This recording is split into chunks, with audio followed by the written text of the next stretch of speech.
Good afternoon. My name is David Harris. I'm the Managing Director at the Charles Hamilton Houston Institute for Race and Justice here at Harvard Law School. We welcome you today. I'm sorry, we came in here earlier to set up and it was freezing, and we asked them to turn the heat up, and I think they did, but I don't know that it's been that effective yet, so I hope we can warm ourselves up with some great ideas today.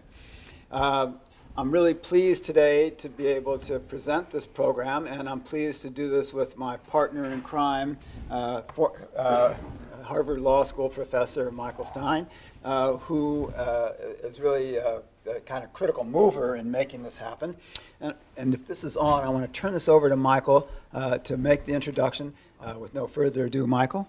Thank you, David. And it's been a long and wonderful partnership with the Institute, and we're always grateful to play along. But this does not come out of my mandate of running the Disability Project. It comes out of my mandate of being fortunate enough to be this young lady's friend. And she's a wonderful scholar, and so we're very grateful to the Institute for organizing today and supporting today. There are also books in the back that are available for purchase, and I'm sure Angela will be happy to sign them as well if you did so. Today, Angela's going to talk about her new book, According to Our Hearts, Rhinelander versus Rhinelander and the Law of the Multiracial Family. It's enormously appropriate that she does so in the only building at the law school named after an African American, Mr. Lewis, whose picture is both when you come into the lobby and painting is in the back. And it's doubly appropriate since Mr. Lewis was part of a multiracial family. He was married to Mrs. Lewis, who is a Filipino American. If I was to tell you everything that is wonderful about Professor Onwuachi-Willig, we wouldn't get to her talk, and I know you don't want me to do that. But she is a fantastic scholar, fantastic mentor to persons with, to all persons all persons within the legal academy. She has been the chair of the minority section of the AALS. She has received awards for mentoring, for scholarship, for teaching. This is a list of the awards, and I won't read them, but you could see, even though they had to put it in small print because there's so many of them. And she's just a marvelous person. So we're all extremely pleased and grateful to you for coming out here today, Angela, and we turn it over to you. Thank you. I wanna begin by thanking Michael and thanking David and thanking Charles Ogletree for the invitation to present my work here. I also want to thank Kelly Garvin too for all of her work and arranging this trip. I'm delighted to be here to present part of my book project, According to Our Hearts, Rhinelander versus Rhinelander and the Law of the Multiracial Family. Today I'm going to talk about Chapter 7 in my book, which is called Collective Discrimination. And in Chapter 7, I examine the ways in which harassment and discrimination in the workplace because of interracial relationships can have the effect of reinforcing and encouraging the normative ideal of family as monoracial. And in doing this, I want to discuss one gap in the law that I believe leaves individuals who are part of multiracial families vulnerable to discrimination based on interraciality. And by interraciality, I don't just mean the fact that someone is biracial or multiracial. I also mean being part of a family that is multiracial. So that means being part of a marital couple or being part of a committed non-marital couple, being a sibling to someone of a different race, and being a parent to someone who would be considered to be of a different race than one is. What I don't mean to include are platonic relationships. I'm not including friendships. Now, before I talk about Chapter 7, though, I want to introduce you to my book project, and Alice and Leonard Rhinelander in particular. The first part of my book tells the story of the Rhinelanders and their trial, and the second part of the book uses the Rhinelander case as a springboard for discussing how both law and social norms work together to frame the normative ideal of family as monoracial. So first, who were Alice Beatrice Jones Rhinelander and Leonard Kip Rhinelander? Well, they were the stars of a real-life drama, one that played itself out not just in newspapers in New York, but across the entire country. And so for over a year, and in particular during the month-long trial, annulment trial of the Rhinelanders, Alice and Leonard Rhinelander captured the full attention of the American public. Alice Beatrice Jones was a working class woman who in the fall of 1921 met Leonard Kip Rhinelander, a wealthy white man, a descendant of the Huguenots and heir to millions of dollars. And the two quickly fell in love. And their romance blossomed over a 3-year period, including an 18-month period in which Leonard's father had sent him away to try to end the relationship. And despite the distance, Leonard returns to Alice, and they marry on October 14th, 1924. But unlike most weddings involving a member of New York high society, there was no wedding announcement. There was no celebration. Instead, Alice and Leonard worked to keep their marriage a secret. And they didn't buy a luxurious house, the kind of house that Alice and Leonard could afford to live in. After all, Leonard was heir to millions of dollars, and before they got married, had just inherited a huge sum of money from his grandmother. Instead of living in a luxurious house, they stayed in the very modest home of Alice's parents, George and Elizabeth Jones. And George Jones was what someone would call a mulatto or colored man. And I don't use that language because I think it's correct. I use it because it's the language that was used at the time. And Alice's mother was a white woman, a housewife. But despite their best efforts at keeping their marriage a secret, the Standard Star of New Rochelle ran a story with the headline, Rhinelander's son marries daughter of a colored man. And after that story broke, you had a swarm of news reporters and journalists coming to the house to try to uncover the cross-class marriage of the Rhinelanders, to try to discover who Alice was and what her race was. 2 weeks after that story broke, Leonard filed for an annulment of his marriage to Alice, and he claimed that Alice lied to him about her race. He said that she both misrepresented her race by saying that she was white when she was in fact of colored blood, and that she also remained silent at points where she should have been forthcoming about her racial background. And the story is that Leonard and Alice were actually madly in love, and Leonard didn't actually want to file the lawsuit, that he was forced to do so by his father, who refused to accept their relationship. And the story also goes that Leonard told Alice, fight the case. I want you to fight the case so we can remain together as husband and wife. And in 1920s New York, what did that mean socially? New York did not have a law that banned interracial marriages, but socially, Alice and Leonard could not be together unless she could show that she was white. So naturally, everyone expected that Alice would try to prove her whiteness. And in fact, early on, when the case was first filed, her attorneys claimed that she would show that she was white. And I want to show you a couple of pictures of Alice, because people always want to, one of the first things they want to know is, what can I tell, right? So here are a couple of pictures of Alice. There's Alice sitting on a couch, and another picture of Alice later on. And I'd like you to compare this picture with some pictures later. Right. But instead of trying to prove that she was white, Alice surprised everyone at trial. She surprised everyone during the opening statement, where she doesn't try to argue that she's white, but she says, in fact, I am of colored blood, and Leonard knew it all along. Now, taking this strategy essentially meant the end of the Rhinelanders as a married couple, because if Alice won, that would mean that she had proved that Leonard knew that she was a black woman. And he would not be granted annulment. And if Alice lost, their marriage would forever be erased from the books, because an annulment basically says that a marriage is void from the start. The trial of the Rhinelanders proved to be shocking on a number of fronts. So part of it is that there were these racy love letters. They had engaged in premarital sex during their marriage, and they had written love letters that had language that I couldn't share with you in this room.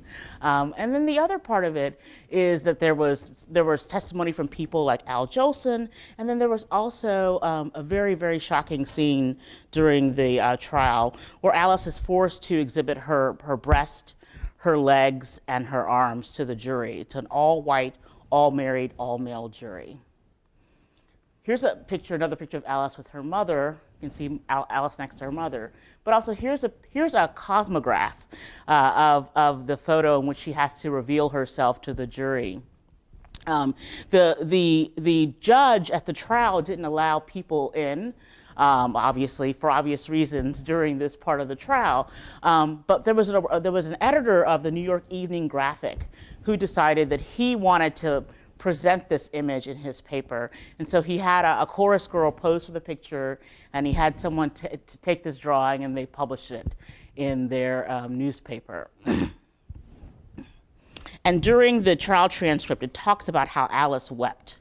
Alice wept throughout this entire ordeal because she's having to show her body to the jury. And the idea behind her showing her body to the jury came, strangely enough, from her own attorney. Her own attorney had this theory that the body was darker than the face. And so, which is really counterintuitive, it doesn't make sense. And so because Leonard and Alice had engaged in premarital sex, he has her disrobe to show that anyone who had seen her body in the light would be able to tell that she was of colored blood. But what was even more scandalous than this was actually the trial's end, because Alice wins. The jury returns a verdict for Alice, and I want you to compare actually the pictures here of Alice. Here's Alice with her family waiting right before the verdict, and I always think that she looks a little bit darker here than she did early on, and I never know, I don't know, was never able to uncover whether that was part of the strategy or not at trial. But the jury returns a verdict for Alice. They determined both that she was of colored blood and that Leonard knew, or he should have at least known about her marriage. And this was really shocking because no one expected that Alice would win. In fact, there were betting odds, 5-to-1 betting odds, that Leonard would win instead of Alice. In fact, even after the jury announced their verdict, people expressed disappointment with the verdict. So for example, the wife of one of the jurors said, quote, "Leonard should have been granted an annulment. It isn't right for a man of his standing to be tied to a girl with colored blood." And then one juror, it really essentially admitted that the verdict was not in line with the hearts of the men on the jury. This juror, Henry M. Weil, explained to the public, quote, "If we had voted according to our hearts," which is the title of my book, "the verdict might have been different." So if they had voted according to their hearts, they would have voted for Leonard instead of Alice. So several years later, the Rhinelander marriage actually ends by divorce, which is really the only remaining legal means by which it could have ended. And the life of both Alice and Leonard after the trial proved to be very sad. So upon divorce, Leonard becomes a recluse. He's shunned away from the public. He's removed from the New York Social Register, which is really a marker of membership in one of New York's most elite families. He's shunned from all other social clubs which he'd previously belonged.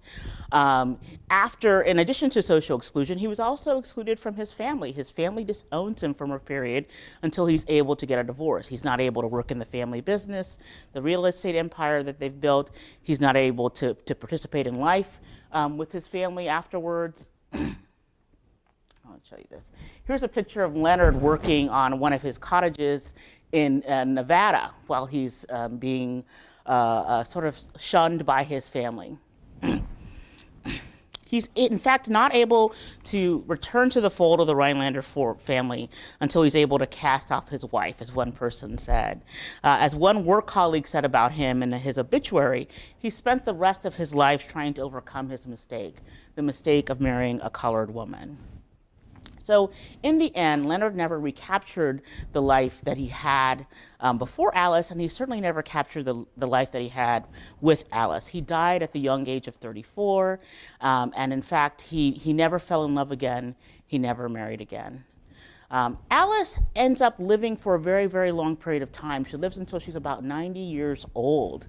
But to say that she lived may be an exaggeration because she too encountered a lot of difficulties in her life.